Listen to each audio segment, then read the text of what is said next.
नेत्यांपासून ते राजकारणापर्यंत प्रत्येक घडामोडीवर बारीक नजर ठेवणारा तुमचा हक्काचा लोकल न्यूज प्लॅटफॉर्म ठाणे दर्पण, ठाण्याचं खरं प्रतिबिंब. दरवर्षीप्रमाणे याही वर्षी संस्कृतीची दहीहंडी महोत्सव उत्साहात व जल्लोषात साजरी करण्यात येणार आहे. यंदा पहिले 9 थर लावणाऱ्या गोविंदा पथकास 11 लाखांचे बक्षीस तसे आकर्षक सन्मानचिन्ह देऊन गौरविण्यात येणार आहे. 16 ऑगस्ट 2025 रोजी सकाळी 10 ते रात्री 10 पर्यंत वर्तकनगर येथील ठाणे महानगरपालिका क्रमांक 44च्या पटांगणात संस्कृती दहीहंडी महोत्सव होणार आहे. या दहीहंडीसाठी कलाकार आणि राजकीय नेते देखील उपस्थित राहणार आहेत. दहीहंडी उत्सवाची पंढरी म्हणून ओळखल्या जाणाऱ्या ठाण्यातील वर्तकनगर येथील संस्कृतीची विश्वविक्रमी दहीहंडीचे आयोजन करण्यात आले. पहिले 9 थर रचल्यानंतर या दहीहंडी उत्सवात 9 थर लावणाऱ्या गोविंदा पथकात 5 लाख व आकर्षक ट्रॉफी, 8 थर लावणाऱ्या गोविंदा पथकात 25,000 व आकर्षक ट्रॉफी, 7 थर लावणाऱ्या गोविंदा पथकात 15,000 व सन्मानचिन्ह, तर 7 थर लावणाऱ्या गोविंदा पथकाला 10,000 व सन्मानचिन्ह, तर 5 थर लावणाऱ्या गोविंदा पथकात 5,000 व सन्मानचिन्ह देण्यात येणार आहे. मुंबई, ठाणे येथील महिलांच्या गोविंदा पथकाला सुद्धा विशेष मान देण्यात येणार असून त्यांच्यासाठीही विशेष पारितोषिक ठेवले आहे. यंदा बॉलिवूडच्या शोले चित्रपटात 50 वर्ष पूर्ण झाली. या निमित्त संस्कृती दहीहंडी उत्सव शोले चित्रपटाचा सुवर्ण महोत्सव साजरा करणार आहे. परिवहन मंत्री प्रताप सरनाईक यांच्या ठाण्यातील संस्कृती युवा प्रतिष्ठानतर्फे यावर्षी जागतिक विश्वविक्रम मोडणाऱ्या गोविंदा पथकास 25 लाखांचे बक्षीस जाहीर करण्यात आले आहे. आजच्या धकाधकीच्या आणि प्रदूषणग्रस्त जगात रुग्णालय हे केवळ उपचाराचे ठिकाण नसून मानसिक आधाराचे केंद्र ठरते. याचे उत्तम उदाहरण ठाणे जिल्ह्यात पाहायला मिळते. रुग्णांच्या मनशांतीसाठी आणि सकारात्मक ऊर्जेसाठी ठाणे जिल्हा शासकीय रुग्णालयात हिरवाईवर आधारित एक अभिनव उपक्रम राबवण्यात आला आहे. या उपक्रमातून रुग्ण, नातेवाईक आणि आरोग्य कर्मचारी यांना तणावमुक्त, शांत आणि आनंददायी वातावरण मिळणार आहे. एखाद्या रुग्णासाठी आजाराशी लढताना डॉक्टरांचे उपचार आणि औषधे जितके महत्त्वाचे असतात, तितकेच मानसिक स्वास्थ्य उत्तम राहणे गरजेचे असते. या जाणिवेतून ठाणे जिल्हा शासकीय रुग्णालयात रुग्णांसाठी तसेच त्यांचे नातेवाईक आणि आरोग्य कर्मचारी यांच्या उत्तम मानसिक स्वास्थ्यासाठी वृक्षारोपण हा अनोखा उपक्रम राबवण्यात आला आहे.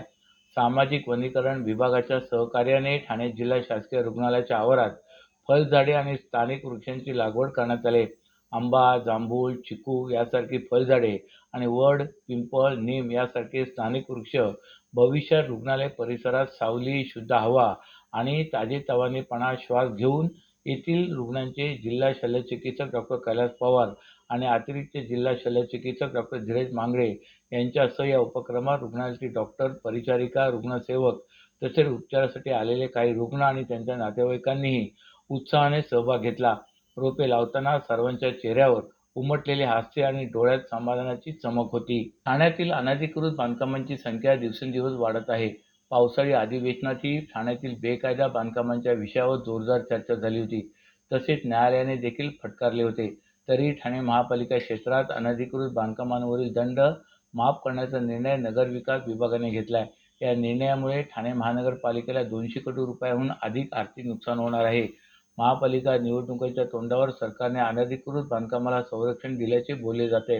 कळवा, मुंब्रा, दिवा, घोडबंदर या भागात मोठ्या प्रमाणावर अनधिकृत बांधकामे झालीत. मुंब्रा, दिवा भागातील मालमत्ता कराची थकबाकी मोठ्या प्रमाणावर असून शास्ती आकारल्यामुळे मूळ मालमत्ता कराची वसुली करताना अधिकारी कर्मचाऱ्यांना तारेवरची कसरत करावी लागते.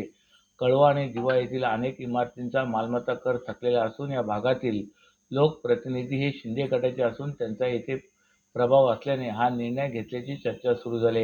या निर्णयानुसार महाराष्ट्र महापालिका अधिनियम 1949 चे कलम 267 अ अन्वये ठाणे महापालिका क्षेत्रात आकारण्यात आलेली 31 मार्च 2025 पर्यंतचा थकीत दंड माफ होणार आहे. मात्र त्यासाठी सरकारने अटी आणि शर्ती घालून दिल्या आहेत. बेकायदा बांधकाम असलेल्या मालमत्ताधारकांची मूळ कराचा भरणा करणे आवश्यक राहील. त्यानंतरच थकीत दंड माफ होईल. अवैध बांधकाम दंड माफ झाला म्हणजे सदरचे बांधकाम नियमित झाले असे समजण्यात येणार नाही. दंड माफ केला म्हणून त्यापोटी संबंधित महापालिकेस राज्य सरकारकडून कोणतेही अर्थसहाय्य अथवा नुकसान भरपाईची मागणी करता येणार नाही, असे शासन निर्णयात म्हटलंय. दरवर्षीप्रमाणे याही वर्षी संस्कृतीची दहीहंडी महोत्सव उत्साहात व जल्लोषात साजरी करण्यात येणार आहे. यंदा पहिले 9 थर लावणाऱ्या गोविंदा पथकास 11 लाखांचे बक्षीस तसे आकर्षक सन्मानचिन्ह देऊन गौरविण्यात येणार आहे.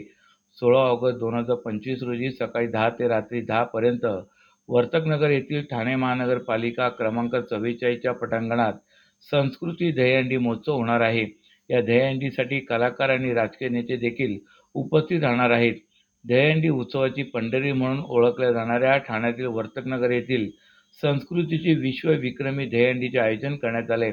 पहिले 9 थर रचल्यानंतर या दहीहंडी उत्सवात 9 थर लावणाऱ्या गोविंदा पथकात 5 लाख व आकर्षक ट्रॉफी, 8 थर लावणाऱ्या गोविंदा पथकात 25,000 व आकर्षक ट्रॉफी, 7 थर लावणाऱ्या गोविंदा पथकात 15,000 व सन्मानचिन्ह, तर 7 थर लावणाऱ्या गोविंदा पथकाला 10,000 व सन्मानचिन्ह, तर 5 थर लावणाऱ्या गोविंदा पथकात 5,000 व सन्मानचिन्ह देण्यात येणार आहे. मुंबई, ठाणे येथील महिलांच्या गोविंदा पथकाला सुद्धा विशेष मान देण्यात येणार असून त्यांच्यासाठीही विशेष पारितोषिक ठेवले आहे. यंदा बॉलिवूडच्या शोले चित्रपटात 50 वर्ष पूर्ण झाली.